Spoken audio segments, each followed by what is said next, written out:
Buenos días. Gracias por acompañarnos. Vamos a hablar de medicamentos. Esta es la primera vez que creo que hablamos de dolor de espalda crónico y pues creo que es un tema muy importante porque es muy frecuente. ¿Qué es lo que pues quiero recalcarles? En reumatología y en general en medicina hablamos de dos tipos de dolor. Una cosa es el dolor agudo. El dolor agudo es un dolor que tiene una duración limitada, hasta 6 semanas, y el dolor crónico es un dolor que dura más de 3 meses por definición. Entre el dolor agudo y el dolor crónico tenemos lo que se llama el dolor subagudo. También debemos diferenciar dos tipos de dolor y esto lo hacemos siempre en reumatología: dolor mecánico y dolor inflamatorio. El dolor mecánico es un dolor que mejora con el reposo y empeora con la actividad. Por lo general el dolor mecánico está relacionado con enfermedades como la artrosis. Cuando uno tiene una artrosis de rodilla, le duele, entre más camina, más le duele cuando sube y baja escaleras, cuando se acurruca. A diferencia de un dolor inflamatorio, que es el dolor de la artritis. El dolor inflamatorio empeora con el reposo, va mejorando con el transcurso del día, entre otras situaciones. Las causas de dolor pues son múltiples. Vamos a revisar aquí algunas causas de dolor de espalda crónico y cuáles serían su tratamiento y los medicamentos que podemos emplear. Y vamos a hablar un poquito de la prevalencia. Buscando un poquito cómo hacer esta presentación, me encontré con este estudio muy reciente realizado por la Asociación Colombiana para el Estudio del Dolor, ACED, por 2 investigadoras y pues publicado en el año 2014. Entonces ellos tomaron una muestra total, esto pues fue validado por estadísticos, de 1.583 personas en la población, hicieron un muestreo en varias ciudades del país y les hicieron algunas preguntas en relación con la posibilidad o no de tener dolor. Y miren cómo quienes han sufrido de algún dolor durante 3 meses o más, es decir, dolor crónico, y más del 50% de estos encuestados había manifestado esta situación. La localización del dolor fue osteomuscular en el 64% de los casos, es decir, que en términos de dolor crónico, el dolor musculoesquelético es el dolor más importante. Hay otras causas de dolor crónico, como por ejemplo el dolor de cabeza, también es algo muy importante, craneofacial, el dolor abdominal, el dolor en el pecho, etc. Pero el dolor osteomuscular es la causa más frecuente de dolor crónico en nuestra población.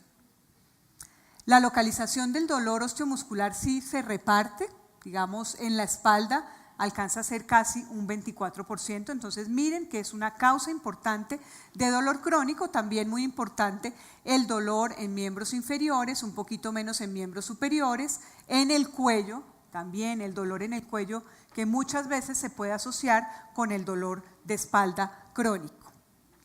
Factores relacionados con el dolor, más o menos en un 50% de los casos tenían que ver con problemas musculoesqueléticos, alteración en huesos y articulaciones y fibromialgia en el 23% de los casos. Entonces miren cómo en dolor crónico las enfermedades reumáticas tienen una participación muy importante. Un 70% de las personas manifestaron haber recibido un tratamiento, 30% no lo hicieron, y dentro del tratamiento el 94% había recibido medicamentos, pero pues una proporción muy importante se aplicaba a remedios caseros, fisioterapia también una proporción importante, medicina alternativa casi un 30%, 17% cirugía. Un 75% de los pacientes fue al médico, pero un 17% se automedicó. Ya vemos que esto es algo relativamente frecuente. El dolor, lo que les decía Paul en su presentación anterior, en el 34.8% de los pacientes respondió que su trabajo se veía afectado de una manera importante por el dolor crónico. Entonces, pues esta es una realidad pues que está respaldada por evidencia reciente en nuestro país. Ya para entrar en materia, entonces yo les quiero hacer una pregunta. ¿Se ha automedicado para manejar el dolor? Siempre, a veces, nunca. ¿Quiénes de acá se han automedicado alguna vez para manejar el dolor? Veo que bastante, ya veo. Bueno, creo que es más frecuente incluso de lo que decía la encuesta, ¿no es cierto? Interesante, interesante. Bueno, entonces, ¿qué es la automedicación? Es el consumo de medicamentos sin la intervención de un profesional de la salud. Es frecuente y creo que cada vez es más frecuente porque cada vez estamos expuestos a más información. Entonces, hay un aumento en el número de medicamentos disponibles sin receta. Estos se llaman medicamentos OTC, que por sus siglas en inglés quiere decir over the counter. Aquí en Colombia tenemos muchos medicamentos OTC. Si vamos a una farmacia encontramos, no tenemos que preguntarle al dependiente de farmacia, Dolex, Advil, ibuprofeno, Dolex avanzado, Dolex forte, Dolex Duramax, acetaminofén genérico, ibuprofén genérico, etcétera, etcétera, etcétera, naproxeno, una cantidad de medicamentos para el dolor disponibles. Pero también nos podemos automedicar diclofenaco o Voltaren y el farmacéutico no lo expide sin una fórmula. Le podemos pedir un meloxicam y muchos medicamentos de esta manera se pueden suministrar sin la necesidad de una receta médica. Obviamente tenemos mucha más información. ¿Quién usa Google acá? Google. Creo que son los que se automedican que los que usan Google. Bueno, Google es una herramienta muy importante de conocimiento hoy en día y el conocimiento lo tenemos a un clic, ¿no? Entonces, ustedes pondrán en Google medicamentos para el dolor de espalda y ahí les aparece y se automedican. Entonces, la información está a un clic. El tema con esta información tan fácil es que realmente hay que saber cómo utilizarla. Y en el caso de la automedicación, esto puede ser complicado. Obviamente hay problemas inherentes a nuestro sistema de salud como la poca disponibilidad u oportunidad de citas médicas. Obviamente, pues si uno se automedica, pues reduce los costos. Y de pronto uno considera que es innecesario ir al médico porque este dolor ya lo he tenido tanto tiempo que yo ya sé qué pastilla me tengo que tomar. El dolor es la primera causa de automedicación, pero pues también hay otras causas que hacen u otras enfermedades o condiciones que hacen que la gente se automedique. Este es uno de los primeros medicamentos modernos para el dolor, la aspirina de Bayer, que ya cumplió 100 años, exactamente. Y esta es una de las publicidades en el New York Times de la aspirina. Entonces, la aspirina es un excelente analgésico, pero hay que tener en cuenta que la aspirina es un antiinflamatorio no esteroideo. ¿Sí? Quiere decir que mejora la inflamación y que no es un esteroide. Esa es la definición. La aspirina es el primero de los medicamentos de la categoría de los antiinflamatorios, que son los primeros medicamentos para el dolor de los cuales les voy a hablar. Los antiinflamatorios no esteroideos son prescritos de una manera bárbara. En Estados Unidos hay más o menos 70 millones de prescripciones al año de antiinflamatorios no esteroideos.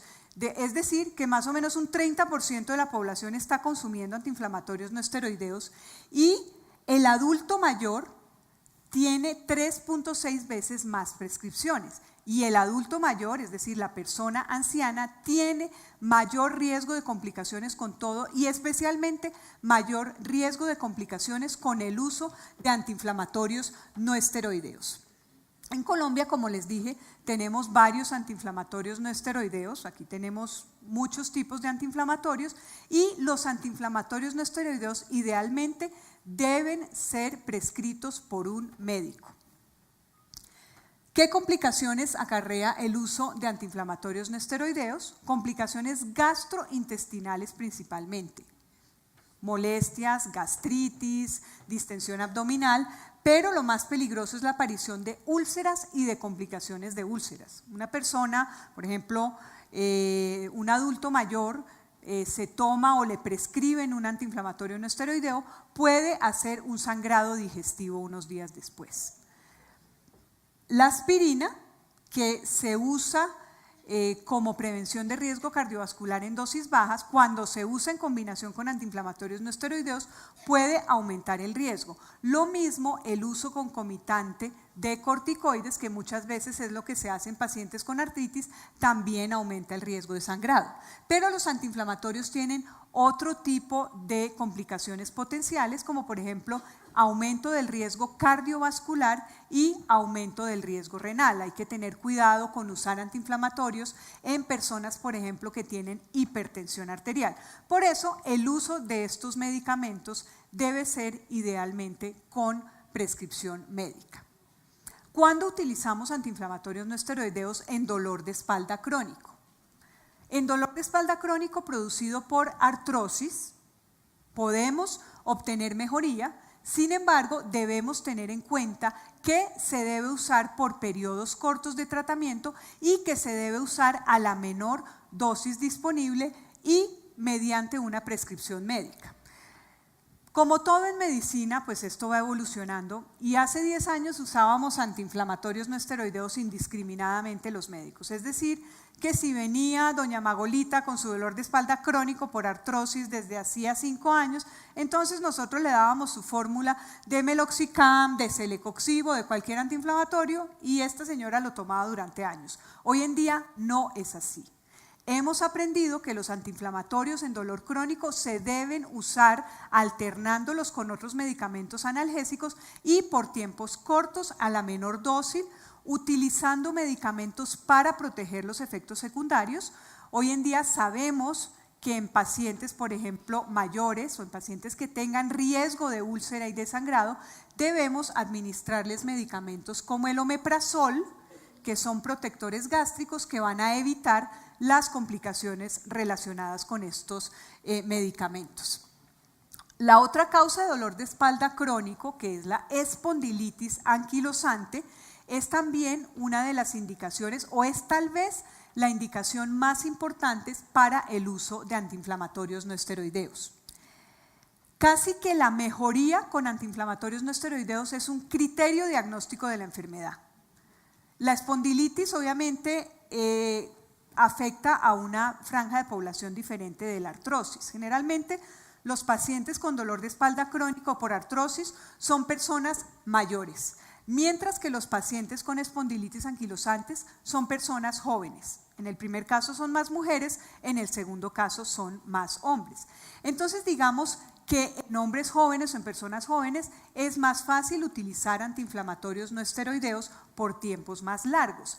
Y de hecho, las guías o recomendaciones de las cuales les hablaba el doctor Paul Méndez recomiendan incluso manejo a largo plazo con antiinflamatorios no esteroideos en este tipo de pacientes y en las guías de manejo son la primera opción.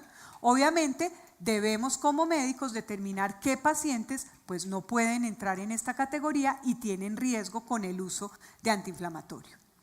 Y para la tercera causa de dolor de espalda, que es la fibromialgia, pues los antiinflamatorios por lo general no sirven. Entonces debemos buscar otras alternativas.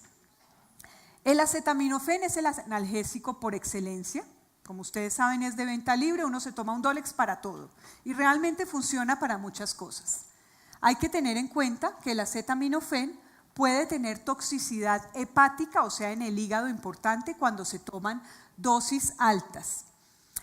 Pero en las guías de manejo, por ejemplo, en muchas guías internacionales de manejo de la osteoartrosis, la recomendación de primera elección de tratamiento analgésico es el acetaminofén y ellos recomiendan usarlo hasta en dosis de 4 gramos. Yo la verdad no tengo ningún paciente que se haya tomado 4 gramos, es decir, 8 pastillas diarias de acetaminofén y para nuestra población no recomiendo esta dosis.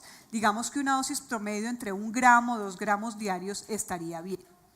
El acetaminofén tiene la característica de que hoy en día hay muchas presentaciones del medicamento que vienen combinándola con otros analgésicos, lo cual permite potenciar el medicamento. Entonces hay un acetaminofén, por ejemplo el Dolex Forte, que viene asociado con cafeína y esto hace que sea un analgésico un poquito mejor que el acetaminofén solo. Acetaminofén con codeína, acetaminofén con hidrocodona y tramadol. Estos tres últimos utilizan una combinación con un medicamento derivado de la morfina, o sea, opiáceos. Entonces son analgésicos mucho más potentes, pero pueden tener efectos secundarios más importantes y en últimas también pueden causar algo de adicción. Entonces, realmente la prescripción de estos debe ser también por tiempos cortos y supervisado por médicos. Otra de las maneras de tratar el dolor de espalda es mediante bloqueos, y esto es algo que se utiliza mucho en pacientes con osteoartrosis y dolor de espalda crónico antes de pensar en alternativas como la cirugía, y siempre teniendo en cuenta los medicamentos y la fisioterapia, de la cual hablaremos un poco más tarde. En espondilitis anquilosante, como les dije, pues están los antiinflamatorios no esteroideos, pero también tenemos otros medicamentos como la sulfasalacina, que es un medicamento que utilizamos también en artritis, que puede servir en ciertos casos, y la terapia biológica con terapia anti-TNF. El doctor Paul Méndez ya les mostró cómo llegamos a seleccionar alguno de estos medicamentos mediante la implementación o la utilización de esas guías de manejo tan complicadas que él les mostró.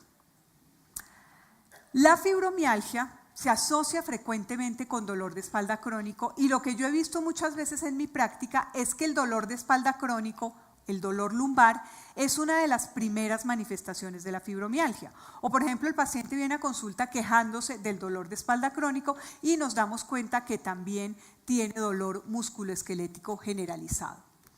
El manejo en este tipo de pacientes es más complejo, y lo que se recomienda es que haya un manejo multidisciplinario, es decir, que intervengan varios tipos de profesionales y que tengamos una estrategia de manejo multimodal: ejercicio, medicamentos y lo que se llama terapia comportamental, es decir, mediante una intervención psicoterapéutica, ayudar al paciente a vivir un poquito con su dolor y a manejar el dolor por medio de la mente. El ejercicio tiene efectos sobre el dolor, y esto se ha demostrado con evidencia científica, mejora otras características de la enfermedad como fatiga y sueño. Acuérdense que los pacientes con fibromialgia no duermen bien, mejora la función física y mejora muchos de los síntomas asociados con la enfermedad. Entonces, casi que la prescripción del ejercicio en los pacientes con fibromialgia es como formular un medicamento más. Y pues la terapia farmacológica, como ven ustedes, pues es compleja. Entonces tenemos muchos medicamentos que sirven para los pacientes con fibromialgia. Algunos de estos medicamentos pertenecen a la categoría de medicamentos antidepresivos, pero estos medicamentos antidepresivos, como la amitriptilina, que ya es muy vieja en el mercado, han demostrado mejorar dolores crónicos como el dolor de cabeza crónico y como el dolor de espalda crónico o la fibromialgia. Hay otro medicamento muy importante hoy en día, que es la pregabalina, que es uno de los medicamentos que tiene más evidencia en estudios clínicos sobre el manejo del dolor de espalda crónico en fibromialgia y el manejo de la fibromialgia en general, lo mismo que la duloxetina, que es un medicamento antidepresivo. Lo que finalmente acá no sirve son los opiáceos. Lamentablemente muchos pacientes toman analgésicos con opiáceos. Esto ayuda a mejorar temporalmente el dolor, pero realmente no nos soluciona el problema, y lo que sí vemos es que crea una adicción. Entonces el paciente regresa y siempre: ay doctora, recuérdeme mi Winadine o mi Tramal Long. Entonces ya uno se da cuenta que el paciente se ha habituado a consumir estos medicamentos. La cortisona, los medicamentos derivados de la cortisona no sirven para nada, los antiinflamatorios no esteroideos tampoco. Bueno, entonces hemos revisado algunos aspectos relacionados con dolor de espalda crónico, sus causas, su manejo. Es muy importante que tengamos en cuenta que el manejo debe ser multidisciplinario. Ya Diana les va a hablar de terapia física, entonces esta parte de ejercicio y de terapia física es muy importante. También la intervención psicológica en dolor crónico. Los medicamentos definitivamente deben ser prescritos por un médico y hay que completar otras modalidades de tratamiento. Muchas gracias.